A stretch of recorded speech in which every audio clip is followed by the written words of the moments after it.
Bom dia, galera, tudo bem? Bom, como nós não estamos de férias, é só um distanciamento social, então as nossas aulas continuam. Então nós vamos fazer hoje uma revisão do capítulo 3 de Ciências do sexto ano. Como nós já estudamos anteriormente, nós já fizemos essa introdução, nós estudamos as relações ecológicas e relações alimentares, que são relações que ocorrem dentro de um ecossistema. Então, os indivíduos, eles se relacionam entre si e também com o ambiente, com o habitat onde eles vivem. Lembra que a gente comentou? O habitat é o local onde a gente encontra aquele determinado animal, aquele determinado indivíduo dentro de um ecossistema. O nicho ecológico já é a forma como ele se comporta dentro desse ecossistema. Então, se ele é um animal carnívoro, por exemplo, ele vai se comportar de uma maneira, uma forma alimentar diferente de um animal herbívoro. Então, essa é a diferença básica entre nicho ecológico, que é como se fosse a profissão desse animal, o que ele desenvolve dentro desse ecossistema, e o habitat é o local onde ele é encontrado, o local onde ele vive ali, a casa dele, tá bom? E nós temos as relações ecológicas e alimentares, começando aqui com a sociedade. A sociedade, ela é uma relação ecológica onde não ocorre necessariamente o contato físico desses indivíduos, mas eles precisam estar fazendo uma divisão de trabalhos. Essa sociedade, os trabalhos são bem divididos. Então vamos colocar, por exemplo, os cupins. Nos cupins eles formam castas, porque a estrutura do corpo deles é bem diferente, Os cupins reis e rainha, eles são maiores porque eles têm a função de reproduzir e manter a espécie. O cupim operário, ele já tem a função de limpeza ali do cupizeiro e também de busca de alimento. E o cupim soldado tem a função de defesa, daquele local onde eles vivem ali, a defesa daquele cupinzeiro. Então, eles têm uma divisão de trabalhos, eles formam castas. Temos exemplos também dos babuínos. Os babuínos, eles não têm divisão de casta, não têm estrutura corpórea diferente, porém, eles têm divisão de trabalho também. Por exemplo, os machos ficam para fazer a defesa do grupo. Então, isso favorece todo o grupo, porque eles formam, dentro dessa estrutura, dessa sociedade, eles têm essa proteção mútua um do outro, tá bom? Então, a sociedade não necessita estar unidos fisicamente. Agora, a colônia, sim, os indivíduos da colônia, eles ficam unidos fisicamente. Um exemplo de colônia que a gente pode ter são os corais, Então, os corais, eles vivem em águas rasas, normalmente ali em torno de 18, 20 graus Celsius de temperatura, e são formados por pólipos, que são animais que são fixos ali no substrato.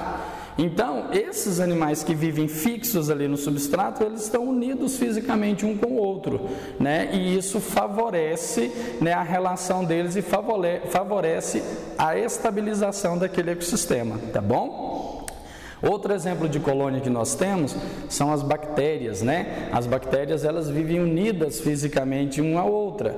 Então, elas formam o que a gente chama de placa bacteriana, E isso favorece a relação, até a facilitação alimentar e o desenvolvimento daquela colônia como um todo, porque elas vivem unidas fisicamente, tá bom? Depois nós temos a competição, que é um outro tipo de relação ecológica. Na competição, ela pode ocorrer tanto dentro da mesma espécie, então a gente chama de competição intraespecífica, porque está dentro da mesma espécie. E como que ocorre? Por espaço, por alimento, por água, por reprodução, por parceiro reprodutivo. Então, essa competição ocorre desta maneira. Mas a competição, ela também pode ser interespecífica, ou seja, entre espécies diferentes. E elas também ocorrem basicamente por água, por espaço e por alimento. É claro que não vai ocorrer por reprodução, porque como são espécies diferentes, elas não reproduzem uma com a outra, tá bom? Então, dentro da competição, pode ser intraespecífica, dentro da mesma espécie, e tem todos esses fundamentos, né? Alimento, água, espaço e fêmea, por exemplo, e a interespecífica, que é entre espécies diferentes, né? A gente tem por espaço, por alimento, né? Por água, ok? Então, acredito que ficou bem claro, né? Então, a próxima relação que nós podemos ter é o parasitismo. O parasitismo, nós temos basicamente dois tipos de parasitismo. Nós temos o endoparasita, ou um parasita interno, como nós podemos colocar como exemplo as lombrigas, né? As solitárias. Então, são exemplos de parasitas internos, né? E o parasitismo, ele usa o alimento que o hospedeiro ali adquire, ele usa parte desse alimento para ele se nutrir, ou ele pode também nutrir de parte do corpo do hospedeiro. Mas essas relações nem sempre ocorrem de forma degradante demais. Às vezes a pessoa pode, né, estar com um parasita ali, mas isso não vai causar um prejuízo tão grande. Em alguns casos sim, né, mas na maioria dos casos essa convivência ela é benéfica até certo ponto, né? Ela não vai trazer grandes prejuízos até certo ponto, tá bom? Então, esse é o caso dos endoparasitas.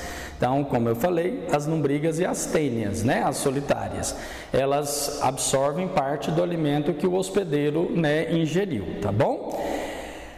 Aí nós temos os parasitas externos, ou que a gente chama de ectoparasitas, né? Esses parasitas externos ou ectoparasitas, nós podemos colocar como exemplo o carrapato, o piolho, né, que eles se alimentam do sangue, né, dos hospedeiros, mas eles estão parasitando externamente, fora do corpo, né?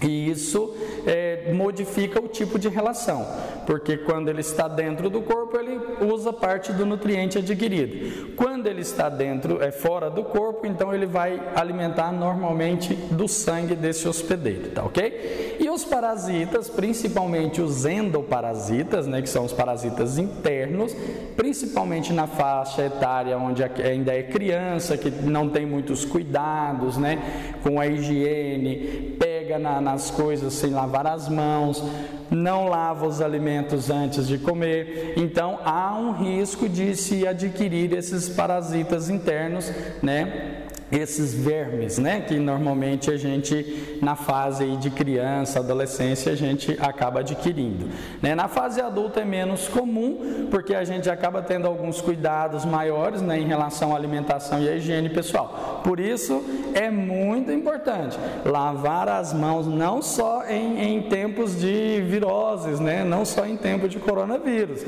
mas é importante lavar as mãos, lavar os alimentos, sempre que for, né, fazer uso desses alimentos. As mãos, lavar constantemente, é muito importante porque a gente evita uma série de doenças aí, tá bom? Então vamos continuar. E nós temos aqui o predatismo. O predatismo são exemplos, né, de meios alimentares, de forma alimentares, onde uma espécie usa a outra como fonte alimentar, né? Então, uma espécie mata a outra ou se alimenta de parte da outra, como é o caso da herbivoria, né? Então, o animal, por exemplo, vai lá, come o galho da planta, mas ele não come a planta toda, então ele se alimentou só de parte dela.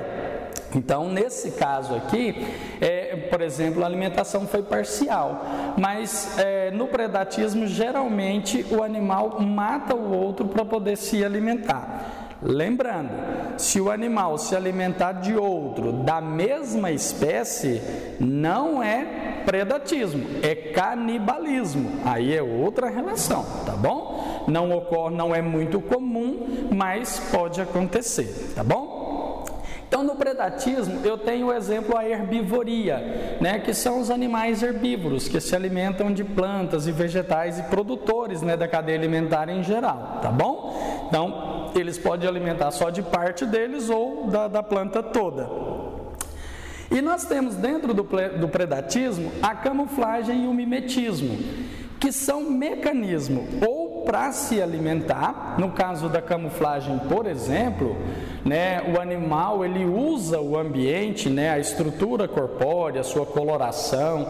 Vamos colocar, por exemplo, a raposa do Ártico, né? A raposa do Ártico, ela é bem branquinha, então ela se disfarça bem ali na neve. Como ela se camufla, se disfarça bem ali na neve, fica difícil às vezes da presa perceber a sua presença, e aí ela acaba então tendo uma facilidade na caça, né? Mas a camuflagem também, ela não vai servir só como forma de caça, ela pode servir também como uma defesa, né? Nós temos o exemplo, a lebre também do Ártico, né? A lebre do Ártico é uma espécie de coelho, só que é um coelho maior, né?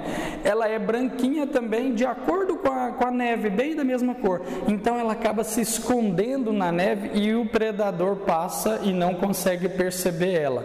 Então tem essa diferença, né?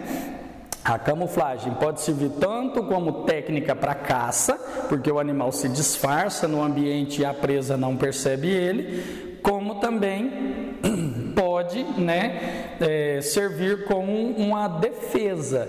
O animal se disfarça no ambiente e o predador não consegue perceber a presença dele ali, ele então não é predado. Tá? Bom, então tem também o mimetismo, né? O mimetismo é uma forma de imitação.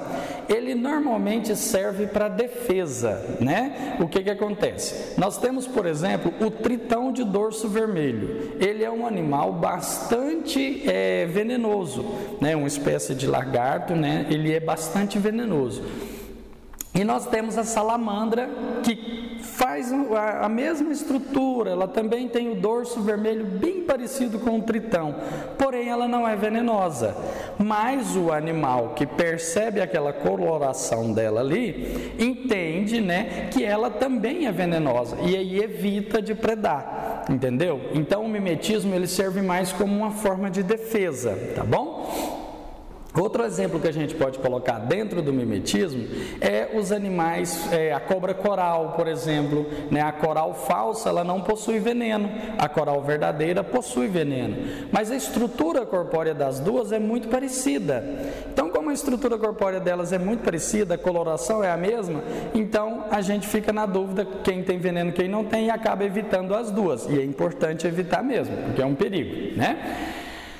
Outro exemplo dentro do mimetismo é os animais que disfarçam o gosto, né? Então eles se comportam, eles emitem cheiros, eles emitem secreções que têm cheiro desagradável, ou eles têm a estrutura corpórea parecida com animais que possuem cheiro ou gosto desagradável.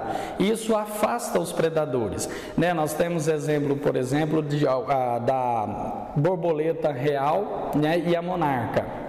O que acontece? As duas têm estrutura corpórea muito parecida, né? As colorações delas, você olha, elas são bem parecidas uma com a outra. Uma tem gosto ruim, a outra não tem. Como o pássaro, né, que se alimenta desse tipo de borboleta sabe que ela tem o gosto ruim, então ele não alimenta de nenhuma das duas e evita esse processo de predação, tá bom? Então, a camuflagem serve tanto para defesa quanto para técnica de caça, e o mimetismo geralmente é uma técnica de defesa, onde ele vai se disfarçar, vai parecer com outro animal que seja mais perigoso ou de gosto desagradável, evitando assim a predação, tá bom? Então vamos continuar. O comensalismo, essa relação de comensalismo, que é o exemplo que vocês têm no livro aí de vocês, do tubarão e da rêmora, né? A rêmora é um peixinho que se fixa no tubarão e o tubarão carrega ela para todos os lugares. Eles não têm relação de predação um com o outro, então o tubarão não vai comer a rêmora, né? Mas a rêmora vai se aproveitar dos restos de alimento que cai da boca do tubarão. Então, nesse tipo de relação do comensalismo, para o tubarão é indiferente, para ele não é benéfico nem maléfico, não traz nenhum problema. Agora, para a rêmora, que é o peixinho que pega uma carona ali com o tubarão, é importante porque ela não gasta muita energia, né? E ela ainda tem alimento ali na porta ali, sem precisar de esforço para buscar esse alimento, tá bom? Então, essa é uma relação de comensalismo, tá? Depois nós temos a protocooperação. A protocooperação, ela é uma relação onde dois indivíduos, quando estão juntos, eles se beneficiam, né? Os dois são beneficiados, mas se eles estiverem distantes, se eles não estiverem juntos, eles não serão prejudicados. Eles vão poder continuar, né, a sua vida ali dentro do ecossistema sem nenhum problema, sem nenhum prejuízo.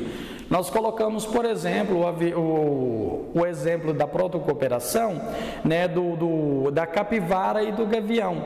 O gavião, que é uma espécie de gavião bem pequenininho, ele vai lá e come os carrapatos do dorso da capivara.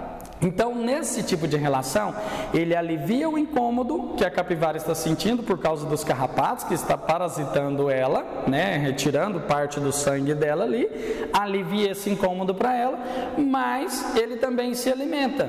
Então, os dois são beneficiados. Só que se eles estiverem separados, não vai ter problema. O gavião vai buscar outras fontes alimentares e a capivara não vai morrer por conta desses carrapatos que estão ali nela. Ela vai encontrar outros meios, né, de se livrar desses parasitas que estão incomodando ela ali, tá bom? Outra relação que a gente pode colocar dentro da protocooperação, que é bastante interessante, é o caso dos jacarés e do pássaro palito, né? O jacaré se alimenta, entra pedaços de carne, né, dentro dos dentes ali, e essas carnes então que estão ali dentro do dente, o que o jacaré faz? Vai para fora da água, abre o bocão e fica ali. O pássaro palito vem e arranca aqueles pedaços de carne ali e se alimenta. Então, ao mesmo tempo que ele alivia o incômodo dentro do dente do jacaré e faz uma limpeza, ele se alimenta. Os dois se beneficiam, mas se estiverem separados, terão outras fontes alimentares, tá bom? Então, na protocooperação, não tem obrigatoriedade da relação. Aqui no mutualismo é diferente. Aqui no mutualismo é obrigatória essa relação. Se os dois estiverem juntos, eles se beneficiam. Mas se eu separar os dois, eles vão morrer, porque um depende do outro. Lembra do exemplo que eu coloquei para vocês? Nós colocamos lá o exemplo do cupim, né? Dentro do cupim, lá no intestino, no trato digestório do cupim, nós temos alguns micro-organismos que fazem a digestão da madeira, né? Então, se eu pudesse tirar esses micro-organismos de dentro do trato digestório do cupim, a madeira não seria digerida. Então, esse alimento, né, não seria aproveitado pelo cupim. Por isso é importante, né, esse tipo de relação. Se eu tirar, o cupim vai morrer de comer e não vai se alimentar, porque ele não consegue digerir a madeira, a celulose presente ali na madeira. Então, ele precisa desse protozoário lá dentro da barriga dele para poder fazer essa digestão. Então, se eu tirar um, o outro morre. E o protozoário não vai ter a matéria também para poder se alimentar, tá bom? Outro exemplo de mutualismo, que é uma relação obrigatória, a gente pode colocar os líquens, né? Os líquens são aquelas coisinhas que a gente encontra nas árvores, a gente olha, tem umas manchinhas branquinhas, parecendo um papelzinho colado lá. Aquilo ali são dois organismos, né? São algas e fungos associados. A alga realiza fotossíntese, né, a partir da luz solar, da água e da matéria orgânica, que o fungo absorve da árvore para poder fornecer para ela. Em contrapartida, quando ela faz a fotossíntese e produz essa matéria orgânica, ela devolve esse alimento pronto para o fungo, porque o fungo ele é um organismo heterotrófico, ou seja, ele não produz o seu alimento. A alga é um organismo autotrófico, ela produz o seu próprio alimento a partir da fotossíntese, né? Então a relação dos dois ela é obrigatória. Ela precisa dessa matéria orgânica, dessa matéria bruta que é fornecida pelo fungo, né? E o fungo, em contrapartida, recebe a matéria orgânica que ela produziu, ok? Meninos, então essas são as relações ecológicas e alimentares, tá? Estudem bastante, peguem o livro de vocês, lá no capítulo 3, como eu disse para vocês, revisem, estudem. Não é o momento de ficar parado, né? Nós vamos estar liberando atividades complementares para vocês durante esse período aí que nós estamos de distanciamento social. E lembrando bem, não é férias, então não vamos passear, não vamos para shopping, não vamos ficar saindo, vamos ficar quietinho dentro de casa para que a gente possa passar por essa situação bem rápido e vocês estarem aqui de volta logo com a gente, tá bom? Então, muito obrigado, bons estudos para vocês e vamos focar, vai estudar!